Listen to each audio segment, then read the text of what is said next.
Okay, another vlog. Guess it's the 29th. This whole month's blowing by quick.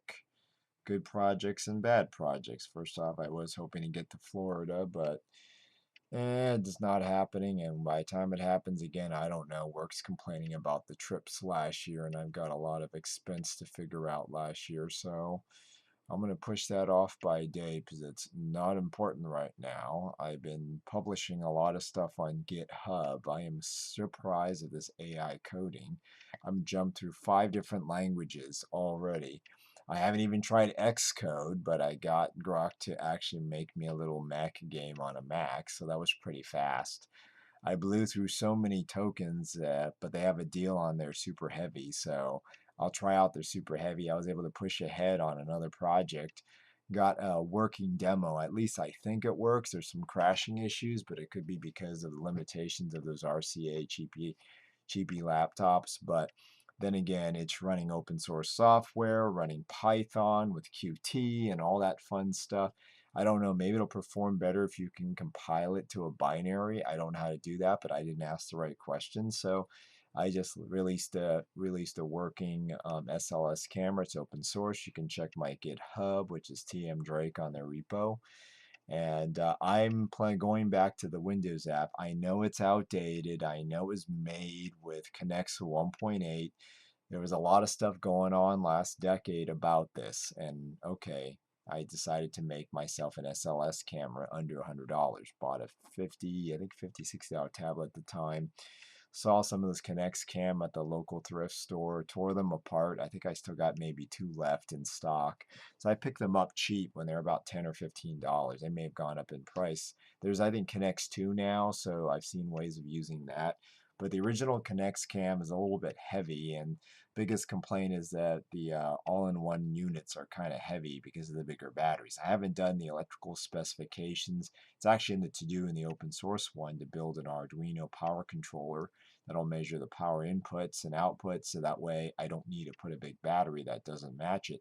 But then again, the RC only ran for about an hour anyways, and less when it's all CPU based.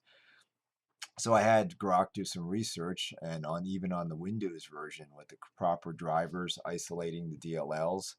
And you're going to laugh at this. When I was struggling through Linux, Free Connects, which is their open source one, a lot of the other communities who are selling the $600 Connects is probably using that library. Grok found a half a dozen bug, compiled it, fixed it, and I think it actually added some of their issues. So I've been playing around with this coding, and I am blown away at how much I was able to get done in 2 days before I ran out of tokens, which is why I upgraded now to the multi-agent platform.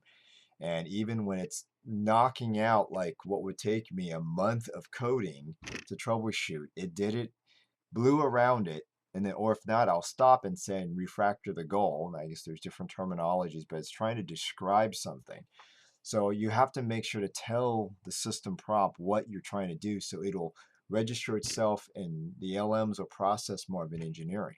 I'm now redoing my Drake suit code, GitHub code. I found out you could do that in the workspace on Grok's platform without even using a computer, which is actually blowing me away that it's able to rewrite, compile, simulate my code with me not actually putting the computer. I've got so much garbage computer I'm literally throwing away at work here. So I figured, why don't I take a few of these?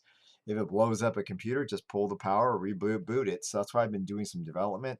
The other day, I have a Mac that I'm going to wipe away. I don't know if I give it to a friend. He says, go ahead and sell it if you don't need it. I says, not that I don't need it. I was hoping to work with you with a project or something. But if you just say no and you're not saying no, I'm going to take that word as a no and continue moving on to other projects because I'm getting tired of waiting on people. All I get is excuses, excuses, excuses. Oh, I'm busy. My back is broken is my first excuse. Another maker started in month 3 before I even started my Drake Toys order, giving me excuses. And speaking of my Drake toy order, I'm getting excuses from the manufacturer. Wrong valve sizes again. So they're redoing a whole bunch of stuff. So I have these keychains are going to go out. This is the last year I'm doing Drake toys. It's really not worth my time when I have to go around 3 different circles when I thought people have enough intelligence to do this. And then work has me undo what they want me to do, and then they complain, that's not what I wanted. No, that is exactly what you wanted. You didn't tell me what you're doing with other people. Then they showed me a video of a product they made, which you can zoom in and out. I says, yeah, but that's because it's a user interface. So I went ahead and had Grok look at what I'm explaining that says, this is all I need to make this work. Okay, so my window is focused. I don't care about what goes on over here. The place can blow up. I can care less. I'm focused on this. Well, you changed all the, I says, I told you that warning, but you're uninteractive after 9 p.m. when I'm the most active and the LMs can process much faster. During the day, it's slower. It'll still process the data. But going back and forth, I figured out that the Zoom key, and so I posed the question. I says, why? Oh, that's right. I'm logged in as BI, which is the web client. So there's web personalities, general personalities, which is what I had to create last time in order for the kiosk app to see it. See, that was not exactly documented, but someone wrote a footnote in one of the help documents, so I found it and explains which one to use. The other thing too that pisses off some people about the kiosk app, it's not like this. I says it's a kiosk app. Okay. If you want like this, I can have someone develop the screen app, but then they have to do real-time video feeds. There are no caching, and they're already complaining about Raspberry Pis costing $100. Okay. It's one of those things that doesn't use any parts in building a data center, and their price is triple because of this data center scare. And this is why I don't like humans, because they don't think the same way as machines. Machines follow task, goal, and I'm able to now start 4 or 5 projects, and I'm now hitting more things I can refactor, I can change. I mean, some people are blocking me because I have Grok that took one of my Drake logo and made its own. I'm impressed. It looks way better. I mean, it's not as cute, but I wasn't shooting for cute. I was shooting for a logo. So now I'm at the point where if I'm banned in all these places now, okay, I'm going to go in another direction. And if Drake toys don't sell, so what? I'll throw it on eBay. I don't make as much money. I lose about 20% on eBay half the time. So you guys are gonna have fun. You know, you're blaming the wrong people because of all the fucking bad hombres that keep the only ones with cars, the only ones with money, and if they hear the word computers in any sentence, they think that you're a billionaire. So put that in perspective, what I'm dealing with fucking California, and I had to cancel my summer plans because I am watching the SAVE Act to get passed. And every time I'm watching, I'm constantly working on coding. I'm learning. Heck, Grok Build has already been through like a half a dozen revisions behind my back, and they have a hot update system that's really impressive. I mean, I can stop my work, update it, and then they just added workspace literally like 2 days ago after releasing it 2 weeks ago. So who am I going to work? The people who are more productive or the people who are finding cheap labor? Obviously not the cheap labor, okay? Because I've done cheap products all the time. I love dollar stores. I bought inflatables because they were cheap. They weren't in the $600 market. I spent $1,900 on a custom Drake toy way back in 2016 to my high first paycheck. That didn't get me anywhere. And some people still wants me to look for that. I say I ain't gonna go look for anything unless you put some money down on the plate. Because then you're gonna talk me down or you're gonna have me do a private listing on eBay, and I'm like, it ain't worth it anymore. You know, if I list something on eBay, it's gonna be for anyone, okay? And stuff on eBay don't even sell. I had to lower the price so many times to the point where if I ask another seller to lower their price, they just block me. I'm like, okay, I'm done with those type of people. So same thing with the housing market. I got blocked from 250K offers because that's what the price should be in Florida houses. That's a 20, 30-year-old house. But no, they go like, oh, better try next time. So I've stepped back, and I don't really want to do an HOA because everyone tells me how bad they are. Now my dad says you should do an HOA. It's only where there's an abundance of houses. He's not wrong. I met a few people live in HOAs. They're not terribly bad. It's just I get neighbors that yell at me, "Why do you have a big dragon in your garage?" and all this other stuff. And so I've given up with that. But it's to the point now where Florida's still in my path. It's still in my goal set. And I have found some places. I did some stuff for Arteus, but it's free. So I'm only going to do it real simple. You know, she made some corrections. I made some corrections, updated. You know, I'm pretty proficient on HTML and all this stuff, but I'm not going to give you any wow factor because that costs money and time. And heck, even using tools like AI, for example, still going to cost you $50, $30 a month. There's a subscription, it ain't free. So I'm trying the other ones and seeing what I can make returns. But I hate to say it, there's like 7 other custom vendors that make custom inflates, and they have continuous people asking them to make stuff.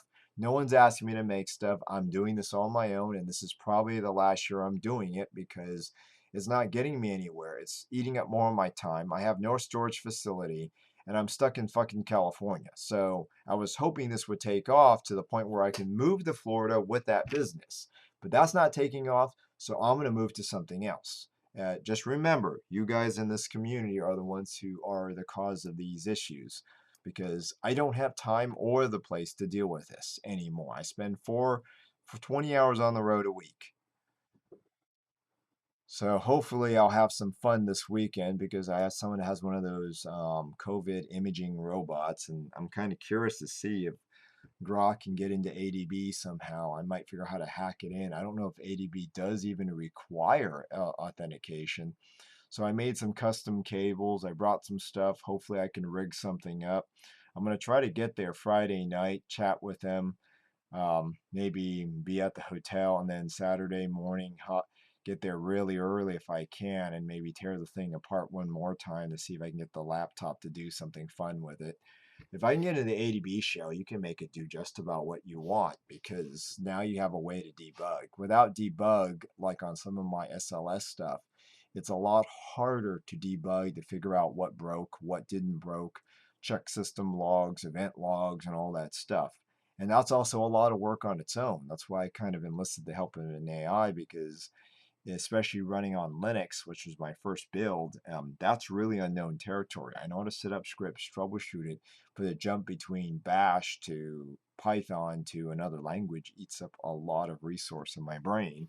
And I'm not home all the time. And since I'm still here at work, that doesn't help either. But as far as productivity, it is amazing. I mean, I can see why artists don't like AI, but you know what? I can't wait months and months and months and months and months for an answer. So I'm at the point where I have a few things that, like, how long does it take to make a football? It started in month 3. So what month is it now? Someone's complaining. I've been waiting for 6 months, and I'm looking at it's only month 7. I think it was around Q2 is when I actually started the order, and I'm still working. It was only until about a month ago the manufacturer finally came to me because I didn't realize they were doing so many custom orders. That's where their new money makers are. So I'm pushed off now. So I use the same vendors everyone else. I had one good vendor, but didn't give me a discount, so I ended up selling the prototype. So I'm pretty much done with this because that's like my first loss in the inflates community because usually the prototype sells for higher. I've had Mac promise me $300 last Megaplex, didn't get anything. Heck, even wanted me to pay for the shipment back. I'm like, dude, you owe me money because you wasted my time. It's called an earnest deposit, okay? There's a reason why it's called that. So I'm at the point now that if these are supposed to be collector items, okay, you better put an earnest deposit down for me to even turn my head at this point. I ain't turning my head. Just like a fursuit maker who works with me slow because it's a $500 project and I only put $200 down so I can lock in myself in the queue. Looked at the queue. The queue hasn't moved. It's been 1 month. And I'm like, you said you like taking on smaller projects. Shouldn't you be knocking them out really fast on the weekend? Oh no, I got to go to a con. That's it. I'm done with custom projects. No more custom project unless you're working on building me a house. One of the two. That's the only custom project I want is a house on a property that I own. Anything else, I ain't doing it anymore. It's just not worth it. I'd rather get mass production. And even if I build it here in California, it's not really worth it. So I'd rather work with a production company, put in my consulting time, charge $100 or so. Not much, but hey, it pays for Grok. So, and all that.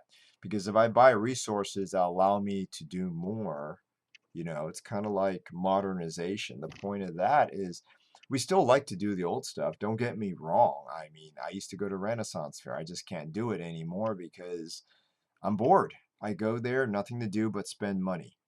I go to fur cons, nothing to do but spend money. I don't get invited to parties or anything like that. Even when I'm down in fursuit, I don't get invited much anymore. Maybe actually the only one I may have gotten invited is Fox. And he's at some of the groups a little bit 50-50, but just about every maker is nothing with AI. And I've already launched Claudebot. It crashed many times on a Raspberry Pi. What do you expect? It was a free, cheap computer. But maybe I'll tear one of these machines apart this Saturday at work if I'm here, and I'll turn that into a Clawbot server. I think I have some old hard drives. You could just throw a big hard drive in there, load Clawbot on Linux, and it'll boot off anything. But see, that's the fun part about being creative. It's not about spending the money. It's about figuring out clever ways of saving it, which is why I like AI. When someone asked me this weekend, can you build a video wall with a 3K budget? So I told AI, 3K budget, ideas for video wall, here's the size of the wall. And it gave me some analysis, what's possible. And one guy thought, oh, at $500 you found, I says, no, that's the picture of how to set up the video wall. $500 is just the multiplexer that you feed video in. And that's one of them. You'll need 3 more of those because if you want to do a 6x3 or whatever, this really large video wall. And they're not 100% borderless because you got to mount the monitors close together. There'll be some border, and that border could be 1/8 of an inch to 1/4 of an inch. But on a big video wall, who cares? Because your point is to show how big you can stretch the video. Then we went and discussed and said, well, maybe a laser projector with an ALC or ALP screen that will have low reflexivity because he has some screens over there at the church and it's still the same. But yeah, my rant about all this stuff is it's like budget is stretching it. Like I said, I'll make it over there this weekend, check out the place again. I would definitely like to mess with that robot one last time and see if I can actually activate the cameras on it, maybe play with a CCTV. I think it's even got, from what I saw, they're all USB connected. So if I can get an ADB bus and do a dev tree lookup, and you can probably probe the dev tree, there may be some components that you can cross-reference to and activate some of the lights, cameras, and some of the stuff on there. But other than that, it's really just an Android tablet. It's just you don't see the tablet in there because there's 2 screens. One's connected to a touch driver that's connected to a mini computer, a SBC single boarded computer. So I'm well aware of it. It's just that it would take me months to years of constantly playing with that. Years of knowledge is hard to get rid of. Months of playing with stuff like that takes your attention off of important things, maintenance, daily lives, and stuff like that. But something like a tool like an AI, well, not that hard. I can ask AI to probe it, document it, open up a Git tree branch for me, and I can look at it later at the hotel room, scan it, whatever. If I can get into ADB, that is. If I can't get into ADB over the USB, I'm going to attempt to see if it can get in over IP because I believe we got it on the Wi-Fi. So if it's got it on the Wi-Fi, it's easy to find the address and should be able to go from there. But see, that's another thing too. I have to find out there's a menu to do that because I saw that in the settings menu to activate ADB debug. On my phone, I got to remind myself to turn that off sometime, but I'm trying to write some programs on it. So I figured while I turn it back on, but now that I think about it, I should turn it off actually because I am connected to a lot of networks at work. So we should kill that. But anyhow, that's my rant for today. 20 minutes of garbage.